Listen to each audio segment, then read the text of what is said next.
हमारे यहाँ और घपला भी हुआ। रात को लोग आए हैं, कुछ हमारे लोग अनपढ़ हैं, वो उनके बकावे में आ गए। नमस्कार साथियों, मैं हूँ आपका होस्ट कुलदीप सिंह पुनिया। साथियों, आज हम मौजूद हैं गांव गैबीपुर में, गैबीपुर पुरता हल्का उकलाना के अंदर, और मेरे साथ कांग्रेस पार्टी के और जयप्रकाश जेपी के बहुत पुराने साथी जो संघर्ष के टाइम से ही जयप्रकाश जेपी के साथ रहे, बिल्कुल कदम से कदम मिलाकर चले, और आज इस जैसे कार्यकर्ताओं की वजह से जयप्रकाश जेपी की नैया पार लगी। गोपीराम नलवा जी, और गोपीराम नलवा जी वह निष्ठावान कार्यकर्ता हैं जो जयप्रकाश के अच्छे समय में नहीं, बुरे दौर में भी साथ रहे। गोपीराम जी राम राम। सब भाई आपके पत्रकार को राम राम, सब भाइयों को राम राम। गोपीराम जी, इस बार जो जयप्रकाश जी ने यहाँ से प्रचंड जीत हासिल की है और बहुत कांटे का मुकाबला था, और कोई आम आदमी को नहीं उन्होंने हराया है, देवीलाल के सुपुत्र को हराया है उन्होंने, रणजीत सिंह चौटाला की जो जिनकी बहुत अच्छी पकड़ थी और अच्छी छवि भी थी। तो इस प्रकार के कैंडिडेट को हराने में आप लोगों ने जो योगदान दिया, इसमें आप क्या मान के चल रहे हैं?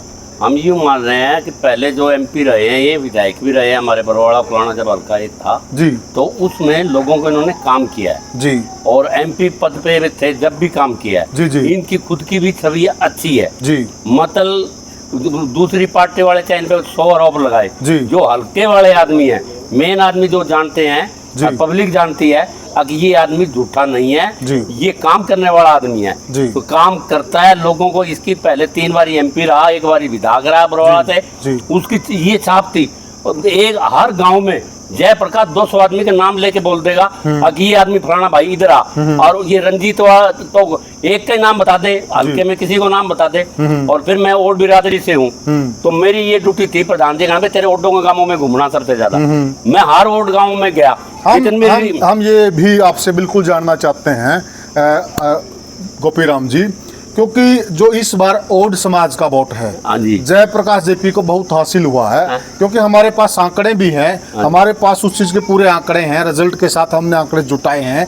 नंगथला गांव से पिछली बार बीजेपी की बड़ी जीत हुई थी, कांग्रेस पार्टी की बड़ी हार हुई थी, और इस बार वहां से बीजेपी बिल्कुल मामूली वोटों के अंदर से जीत पाई है, क्योंकि नंगथला में ओड काफी हैं। उकलाना की बात करें आप तो भवानी हल्का, भवानी खेड़ा में भी गए हैं, वहां पर भी आपने काम किया है। तो हम ये जानना चाहते हैं जो ओड समाज का वोट है उसको आप कैसे एकजुट कर पाए जयप्रकाश जी समर्थन? ये ऐसे कर जयप्रकाश की तरफ इसलिए एकजुट हुआ जी, मतलब कुछ वोट तो मान ले चला गया, इधर उधर चला जाता है 5-10% या 20% कैसे भी, बिल्कुल। तो जयप्रकाश ने सबसे पहले एक ओड बिरादरी का काम किया था जी जी। हमारी एक छात्रावास बनाई थी जी 2007 में, जब ये एमपी थे, सीएम भूपेंद्र सिंह जी हुड्डा थे, उनसे 2 एकड़ जमीन लेके छात्रावास बनाई, जो हरियाणा में किसी भी जिले में और बिरादरी में छात्रावास या बैठने के लिए कोई जगह नहीं थी। बहुत बड़ी बात है साथी, सिर्फ एक यही आदमी है जो जयप्रकाश ने ओडों के लिए हरियाणा में बैठने के लिए जगह दी, पूरे हरियाणा में नहीं, हिंदुस्तान में नाम है, ओडों के लिए इतना हिसार में किया जी जी। तो जयप्रकाश, अब क्या 2007 में हमारे यहाँ बाढ़ आ गई थी गैबीपुर में, रिंग बांध 15 दिन में, सबसे पहले आप इन 15 दिन में तो पानी निकलवा दिया था, 300 बीपीएल कार्ड बनवाए, मकान बनाए, बीपीएल 700 कार्ड बनाए, जो रिकॉर्ड है हरियाणा में। मतलब ओड बिरादरी इसको आज भी चाहती है, आगे भी चाहेगी, और आगे भी एक बात और है, विधानसभा के इलेक्शन आ रहे हैं, ओड बिरादरी जयप्रकाश जहाँ कहेगा वहीं वोट डालेगी। जिस विधायक को ये कहेगा भाई इस विधायक का वोट डालने तो डालने हैं। बहुत बड़ी बात कह रहे हैं गोपीराम नलवा जी। साथियों, ओड बिरादरी के बहुत प्रमुख आदमी, बहुत प्रमुख नेताओं में इनकी गिनती होती है, और इनका साफ साफ कहना है ये लोकसभा तक ही ओड बिरादरी का वोट जयप्रकाश की तरफ एकजुट नहीं हुआ है, ये आने वाले विधानसभा चुनाव में भी जहां जयप्रकाश जी कहेंगे और जहां गोपीराम जी कहेंगे वहां पर डलने वाला है। नंगथला गांव में भी हमारी रिश्तेदारी है, नांदड़ी है, सब कुछ है, मैं रिश्तेदारी में गया हूँ, उन्होंने मान सम्मान रखा है, उन आदमियों ने वोट भी दिए हैं, बलियाली भी गए हैं, बलियाली से भी जीते हैं। मेरे गांव में पिछली बार बीजेपी 1800 वोटों से जीती थी, अब कुछ वोटों से जीत की। आपने यहाँ भी जीत का अंतर काफी कम कर दिया। तो कर दिया, तो मान लिया कि ये हमारे यहाँ और घपला भी हुआ। रात को लोग आए हैं, कुछ हमारे लोग अनपढ़ हैं, वो उनके बकावे में आ गए या और दूसरी तरीके से कुछ कर गए, इस करके तो यहाँ भी ऐसा नहीं होता जी। फिर भी आपने जीत का अंतर गैबीपुर से बहुत ज्यादा कम कर दिया। नहीं थी यहाँ से तो बीजेपी काफी ज्यादा, पिछली बार 1800 वोटों से जीती थी, इस बार तो आपने बहुत कम कर दिया जीत का अंतर। वोटों का यही अनुमान है, मेरा भी यही हिसाब है। विधानसभा में जो 9 लोकसभा है हमारे जहाँ वोट बिरादरी का बिरादरी है जी जयप्रकाश उसी को कहेगा वही वोट जाएगा। मैं मेरे एक अनुभव से ये कह रहा हूँ, 9 कॉन्स्टिट्यूंसी में वही विधायक बनेगा जिसका आशीर्वाद हुड्डा साहब का तो होगा ही, वो टिकट देंगे।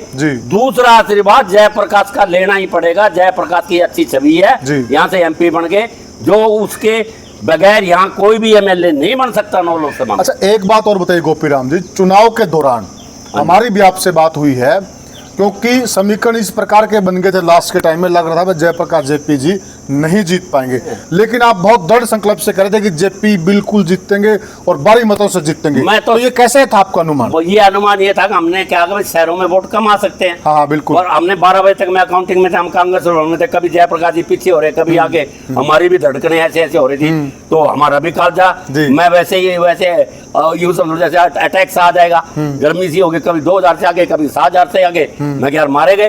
फिर जैसे ही हिसार का राउंड खत्म हुआ तो हमारी लीड 13,000 पे गई, तो हमने बल्ले बल्ले फिर 25,000 में, फिर हम कहने ढोल नक्के लिया, अब तो हमारी जीत ही है गांवों में। तो मतलब हमारा जब तक ये वो राउंड था ना 10वां, जब तक तो कभी 2000 आगे, कभी कुछ, फिर बैलेट पेपर में हम 700 वोटों से आगे जीते। मतलब जयप्रकाश का वर्कर और जयप्रकाश खुद मेहनती आदमी थे, और बैलेट पेपर भी गिने, अकाउंटिंग में भी खड़े रहे। ये तो मतलब ये है मेहनत बहुत की। मेहनत जयप्रकाश का। एक और है, किसी की यहाँ तो राहुल गांधी जी है, कहीं प्रियंका गांधी जी है, कहीं सीएम आए, ये भी बहुत बड़ी बात है। ये सबसे बड़ी बात है कि यहाँ अकेला सिर्फ हुड्डा जी आए, बिल्कुल भूपेंद्र हुड्डा आया, उसने सभाएं करी कि उसने हरियाणा में पूरा करना था, उसने 2-3 करी। अकेला जयप्रकाश रात दिन पढ़ के, और उसने अकेले को जिताया। बिल्कुल। कोई लीडर अगर यहाँ होता तो 2 लाख से जीत सकता था। 2 लाख से जीत सकता था, क्योंकि अकेले ने ये इलेक्शन लड़ा, और उसके वर्करों ने लड़ा, पब्लिक ने लड़ा। पब्लिक भी ये चाहती थी अब जयप्रकाश जीते, जयप्रकाश जैसा कोई लीडर नहीं। और दूसरी पार्टी वाले उसमें क्या 100 आरोप लगाए। मैं 25-30 साल से जुड़ा आया हूँ, मैं कहता हूँ मैं नॉन जाट हूँ। लोग कहते हैं जाट, ये जाट की इसके में कोई है नहीं, नफरत नहीं है भाई, ये जाट है, ये ओड है, ये कुम्हार है, ये धानक है, ये छत्ती बिरादरी का लीडर है, और छत्ती बिरादरी ने इसको वोट दिए। हर गांव में भी छत्ती बिरादरी ने दिया, चाहे कहीं से जीता है, चाहे कहीं से आ रहा है, छत्ती बिरादरी का लीडर है। और इसकी कोठी में जाए, सबको मान सम्मान रखता है छत्ती बिरादरी का, चाहे वो ओड है, चाहे धानक है, चाहे दलित है, चाहे जाट है, पंडित है, सबका मान सम्मान रखता है। ये लीडर आगे आने वाले में भी अब इसको कोई आने वाला नहीं है। जी।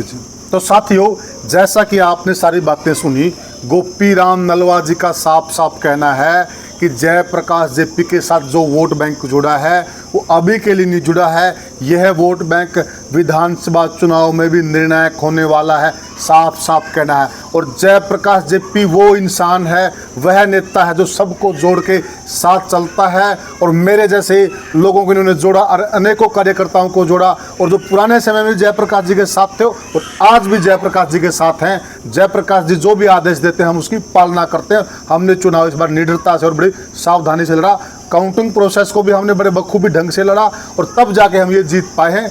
आपको ये हमारी चर्चा कैसी लगी हमें कमेंट सेक्शन में जरूर बताइएगा, और वीडियो को ज़्यादा से ज़्यादा शेयर कीजिएगा। राम राम साथियों।